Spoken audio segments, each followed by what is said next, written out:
eh, guhit lang yan eh. Sisirahan mo to, oh. Hindi mo tinuruan si Kuya Pudo kanina.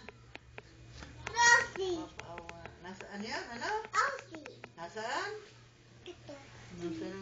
Aussie. Tama nga naman, Lola Aussie. Liit nga naman eh, oh. Wala, ano yan? Wala na yan. Putog yung earth! O, buksin ang electric pot. Ikaw eh, ano? Tok yung earth. Ikaw eh, pag pumasok eh, wala nang ituro ang teacher sa iyo. Sabihin mo, alam ko na yan, ma'am. Lipat. Ha? Sige na, magbukulat ka. Kung picture, pakikita kayo, Nay. Pakikita kayo ni mamaya yung nakasakay sa stroller. Sabihin naman ni, sino yun? Sabihin naman ni mamaya, sino yung batang nasa stroller?